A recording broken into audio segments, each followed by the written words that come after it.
just in that 2 months alone, we just felt, all of us, the whole family, just felt like dark. Like it just, you could feel that God took his hand away from us. And it was an all-time like misery. I was just depressed. I was smoking. I got addicted to smoking already. Got 2 lanes on the one way. Got 2 lanes on the one way. Got 2 lanes on the one way. Heaven or hell coming someday. Got 2 lanes on the one way. Got 2 lanes on the one way. Got 2 lanes on the one way. Heaven or hell coming someday.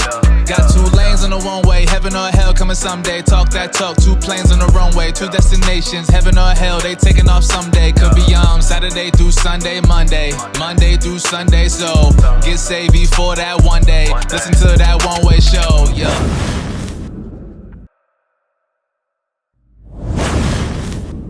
Welcome to a One Way Podcast. I'm your host, Angel Ariola, and today we have another special guest, Audrie Gomez. And so, like I mentioned the last time, the whole purpose of this podcast is to reach the lost. And so we're hoping that if you've been watching these videos, that they've been helpful to you. And so, again, there's a number that you can call if you need prayer. If you want to give your life to Jesus Christ, there's a number at the end of the video. Come in contact with us. We'll find you a church you can go to. Or if you just want to ask questions about the podcast, whatever it is, if you want to get to know God, have a relationship with Jesus Christ, you're more than welcome to call that number on the screen. And so, again, we have Audrie. She's going to tell us what God has done in her life. So yeah, I'm Audrie Gomez. I gave my life to Jesus when I was 16 years old.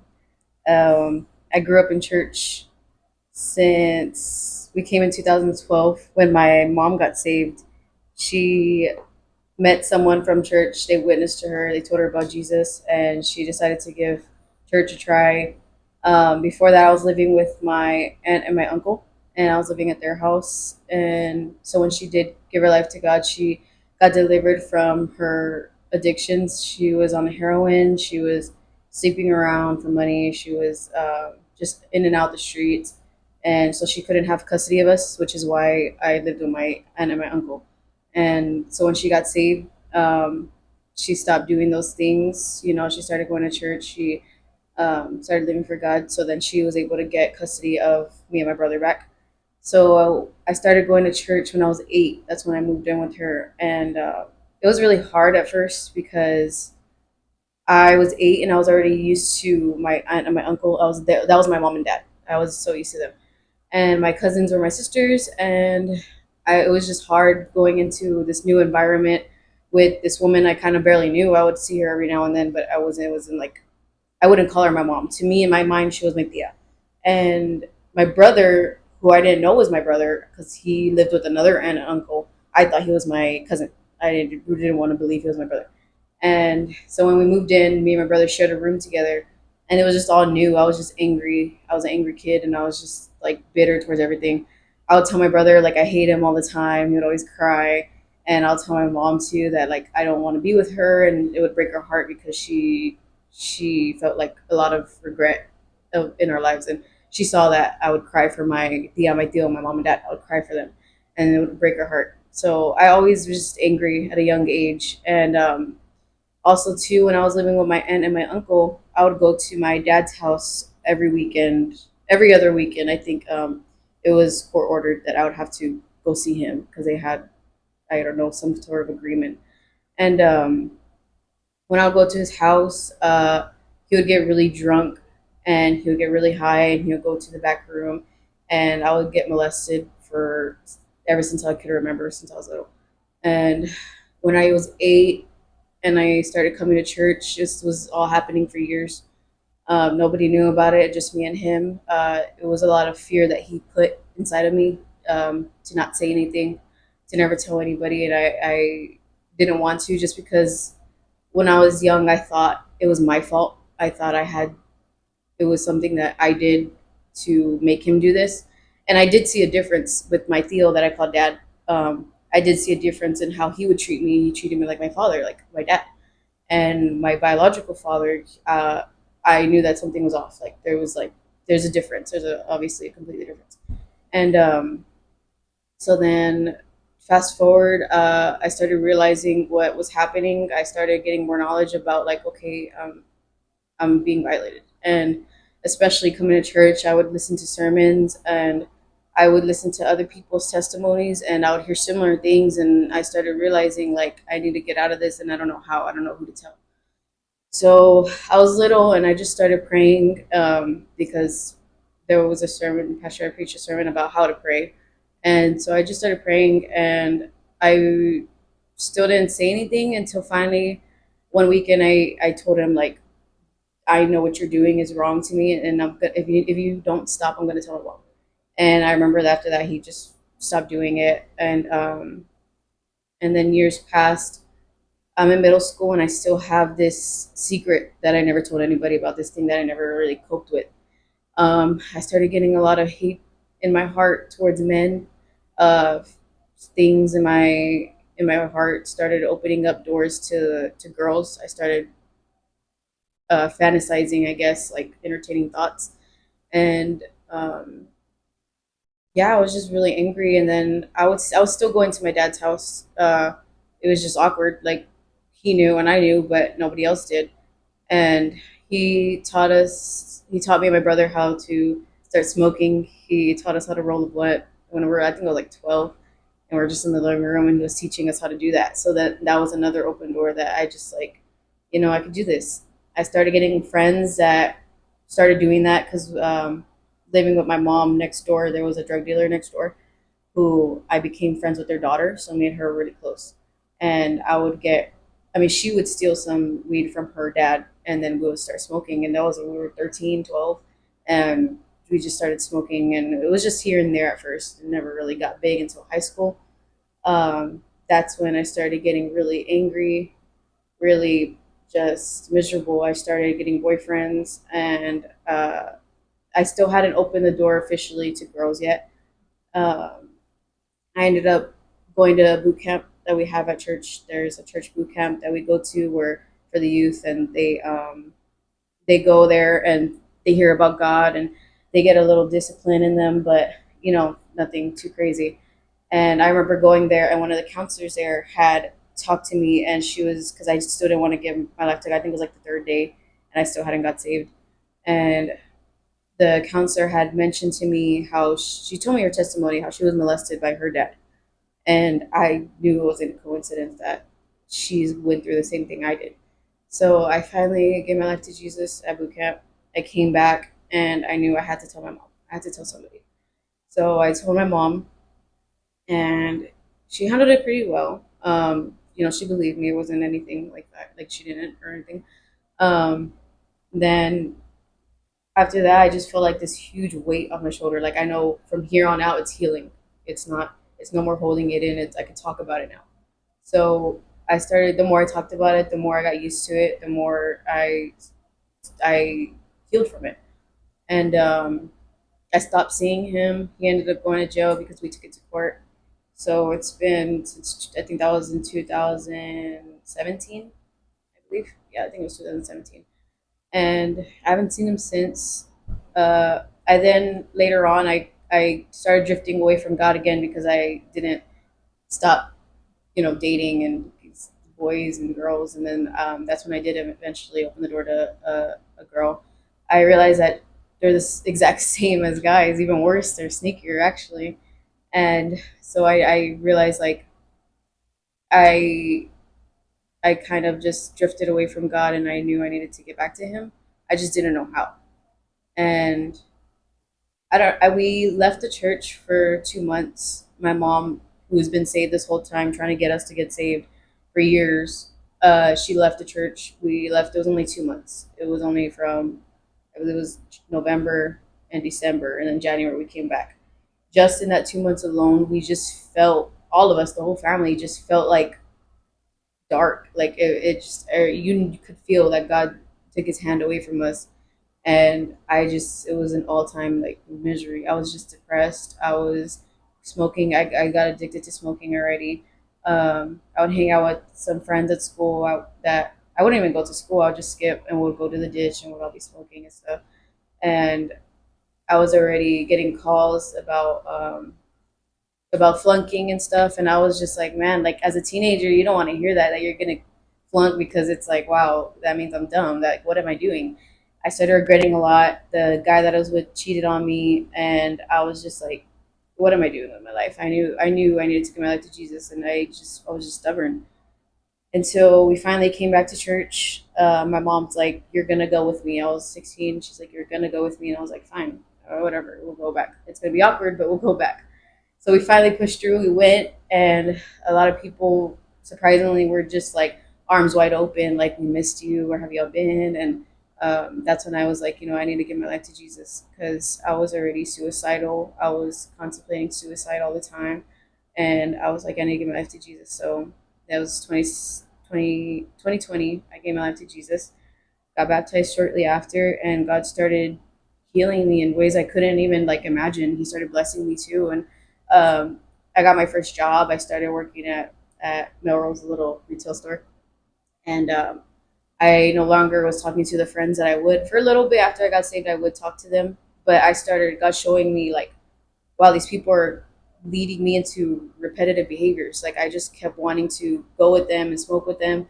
But I was like, you know what, I'm saved now. Now it doesn't feel right. Now it feels kind of like wrong. And so I was like, you know what, I need to cut them off. So I told them, like, look, I still love y'all and I will always be here for y'all, but I gave my life to Jesus and I hope that y'all could do the same. And even to this day, they pop in every now and then and they see the difference, they see the change. But I knew that I needed to cut it off. So once I started doing that, once I started making those stands in my walk with God, He started moving in me. Um, I no longer like I used to get so many flashbacks about my dad, and I would get scared and I would get grossed out, and I always wondered like, would I even ever be able to get married to a man being saved like because of that? Like, would I always have these flashbacks in my head? And as time went on, I was just thinking about it more and more, and I was like, you know what, God, like I realized I don't have flashbacks anymore. I just started realizing it, like, whoa, like I haven't been thinking about that lately, and I could talk about it without crying, or I could talk about it without getting scared, and I started realizing, like, you know what, like Jesus is really moving in my life, and you know, yeah, like I don't know, Right. yeah. Wow, that's a lot. That's crazy. So, but before your mom brought you to church, y'all go to church like with your aunt and your uncle, Well, we went to Catholic church. right? Yeah, I was a kid, so I would have to go there, but I don't remember nothing because it was in Spanish. So And so, like the whole time when you were, the whole molestation and all that, did you ever like, in all that time, did you ever like think of God, or did you ever view God in another way? Like, man, is God even real? Did you ever question that? well, honestly, when I was little, I would they would tell me about God, right? Like because they're Catholic. I mean, they do believe in Jesus in their own thing sort of way. But I would believe it. I was just so scared of dying. I don't know why. I just had a fear of dying because they wouldn't tell me about what happens after you die. I was so scared of it. I was literally a kid, and my Theo could tell you, like, I would cry to him all the time, and I'm like, I don't want to die. I don't want to die. Like, I would be so scared of it. And he's just like, no, you're not going to die. You're not going to die. But they would never tell me, like, what happens after death. I didn't actually know about eternity until we started coming to church in 2012. Um, And so, okay, that happens. Your mom gets you back, and was James already there with y'all whenever you went back home? Yeah, yeah. James was already there. Mhm. And so, how was that? Like, how was your relationship growing up? Uh, I don't, I don't know. Like I didn't like him. I was just Really? like, he's not my brother, and he was really sensitive, so it was really easy to mess with him. So I kind of got a kick off of that, having some sort of power. Right. So I would like mess with him, and especially towards my mom, just because I felt like this is my payback. Like I was just like this. You took me away from my home, so I'm gonna make y'all's lives miserable. That's how really I was. So we weren't really close. And so, your mom's already going to church. How was that? How did you view your mom going to church now? Because you never Um, did you before that, you didn't know her, right? Or you knew her, you I knew her. just Yeah, I would go with like every now and then. Like right. it was switching off. I think one weekend with my dad, one week with her. It was just, And but you knew she was your yeah, mom though. yeah. I just didn't want her to be like. I was just Wow. like, And so when y'all moved back into her, she's already going to church. And so what did that make you think? Like, how did that? Uh, I mean, not much. I was kind of like thought of her as like a hypocrite. I was just like, where were you my whole life? And all of a sudden you want to be mom figure just because these church people are telling you that you should, especially when it came to like discipline of, and I was like, who are you to discipline me? You haven't been there my whole life. I was just so wicked towards her, like so evil. And yeah, like I hated the fact that she was going to church because I was like, you could have done this a long time ago and saved all the drama, So yeah. Wow, wow, that's crazy. And what about James? How was that? Like, was he the same way with your mom or towards you? Uh, he was a little no. He loved her a lot more than I did. Like he always wanted to go with her. Like that was his dream coming true. That he wanted to be back with our mom and with us. And my biological father, he would always get drunk when he would have us on the weekend, and he would tell me and my brother like, "We're gonna be a family again. I'm gonna be with y'all again. Like trust me, I'm gonna make it happen." Like a bunch of false promises. And so when that actually happened, James thought, okay, the next step was our dad's gonna come back. Our dad's gonna live with us. And mind you, my mom was already with our stepdad that I call dad now. She was already with him. So we're like, what are you gonna do? Just drop him? Right. And he just it was just like a fantasy that he wanted to outlive. So he was just like, yeah, like we're gonna get back together. And so he was just happy about it. And I was just like raining on their parade, basically. Okay, so you come to church 16, right? That No, I was came to church when I was 8. 8, but whenever you got saved, because you left when you said you got saved when you were 12, and then I guess you backslid a little bit, I guess, Yeah, and yeah, then you came back again when you were 16. yeah. And so, what was it for you? Like, you know what? I need to stay saved. Like, what became real to you? Well, honestly, like it was the people that I was hanging out with that I started realizing that they have no change in their life whatsoever. I was just like, especially old friends I used to talk to. It was like months ago or even like 2 years ago. Like I would check up on them, and I'm just like, they're not getting nowhere. Like I realized the difference. Like we were so close with these people, and now they're just in the same boat that they were 2 years ago. And it's like it makes me more grateful to God. Like I'm not in that predicament anymore. You've done things in my life that I can say that I'm proud of. Like I can honestly like thank you for. And they're just at a standstill, and I was just like, wow. And then my friend that I was really close to, uh, the drug dealer's daughter that I was talking about, she ended up becoming a full on lesbian, cut her hair off, everything, and I was just like, wow, like I could have been that, you know what I Right, mean? right. And I mean, I still pray for her to this day, but she's really depressed. You could tell that she's really miserable, and it's just like I thank God that I'm not in that boat that I was, and it just I don't know, it just makes me realize like especially that 2 months that we backslid, I'm just like I could see the difference of my life with God and what it would be like and what it is now. Like I could see the difference, and I could be grateful for that. Wow, that's cool. And so, how old are you now? 20. 20. And well, tell people about how you got married. So tell us how that. Tell us Yes. how. Because you said you couldn't trust men, Yeah. and so how did that go about? How did you really just open yourself up to Yeah. your husband? So yeah, I mean honestly, okay, so I started having developing feelings for Renee. um, and honestly, I've always been like that ever since I was younger. I've always obviously had crushes on people, but this one was different because there's nothing sexual to base it off of. You know what I mean? So before it would just be like, okay, you like a guy, the next day you tell him you like him, y'all are together, y'all start messing around, whatever. And with him, it was just like, I know I can't do that because we're both saved. So how is this gonna work? And I was honestly scared too that I would pray a lot, like, you know what, God, if this is you, then, let it stick. And so I kept praying about it. And the more I prayed about it, the closer we got in our friendship. And it felt right. You know what I mean? Like just talking to him, it just felt right. And so then fast forward, we started dating, or courting, with a cover. But we started talking more, and I started realizing, well, this is getting serious. So obviously, we're gonna get married. You're gonna do what married people do. I was kind of nervous, like, you know, will I still have something in me that's always gonna be in the back of my mind? Like, will he turn out like my dad? You know what I mean? Like, because my mom thought she found the one, and he ended up being somebody she never knew. Like, he would do that to me. So I was always scared. I had that like fear still in the back of my mind, and I knew that it was just the devil. I knew that he was just trying to get me out of this because God loves marriage. You know, He created it. So I knew that there was obviously going to be um, a lot of conflictions about that. And so the more I pray about it, honestly, like I kept getting more sure, like, you know what, God, this is what you want.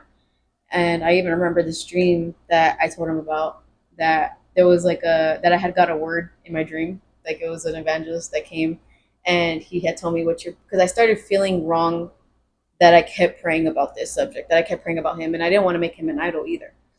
I didn't want him to be my number one topic. You know what I mean? So I kind of felt guilty that I was constantly praying about him, because I didn't want God to be like, oh, you know, you're just talking about him, you know?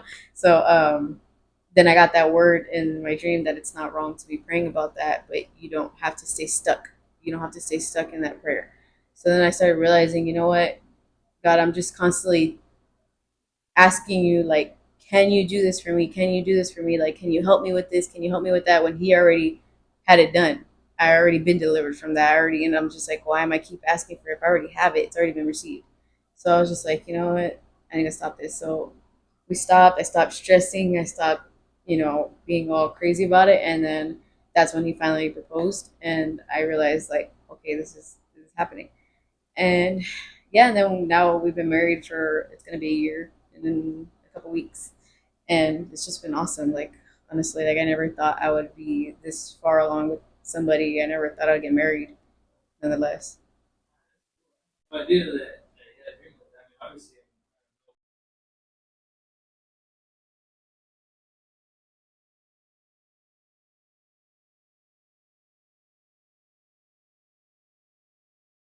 Just to pray, honestly, like, I know it sounds like cliche, and everybody says that, but honestly, like, that they say it for a reason, because prayer is the most important thing. That's the only connection we have with God. Of course, reading your Bible too, but actually talking and actually, you know, talking to Him and watching and seeing how He actually does listen to us and what He does in our lives. So that was like the biggest thing for me, because I feel like the more I talked about it, not only like talking about it with people, but talking about it to God, like talking about, what I wanted in life, and just being open and willing to do what His will was. And I was just like, you know what, I do want your will in my life, but, I also want this. And it's not like I was asking anything crazy. I was just like, God, I want to be healed. That's all I want. You heal me and I will do your will. Like, I will live what you want me to do. And yeah, like, He's just started moving in my life. So, if anyone is listening and they're scared of that, making that move or giving their life to God, or they just been so hurt, they don't know how to love or anything, just give it to God and just pray to Him about it. The more you talk about it, the more you open yourself up to Him, He will heal you and He will change you, and if you just let Him.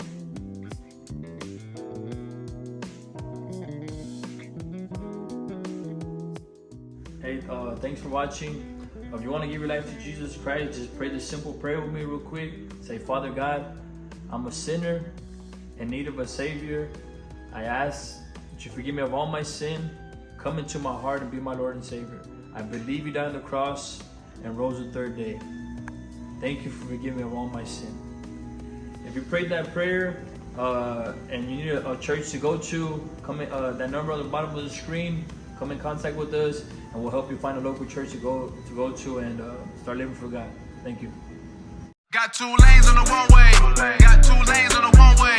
Got 2 lanes on the one way. Heaven or hell coming someday. Got 2 lanes on the one way. Got 2 lanes on the one way. Got 2 lanes on the one way. Heaven or hell coming someday. Got 2 lanes on the one way. Heaven or hell coming someday. Talk that talk. 2 planes on the runway. 2 destinations. Heaven or hell. They taking off someday. Could be Saturday through Sunday, Monday through Sunday. So get saved before that one day. Listen to that one way show. Yeah.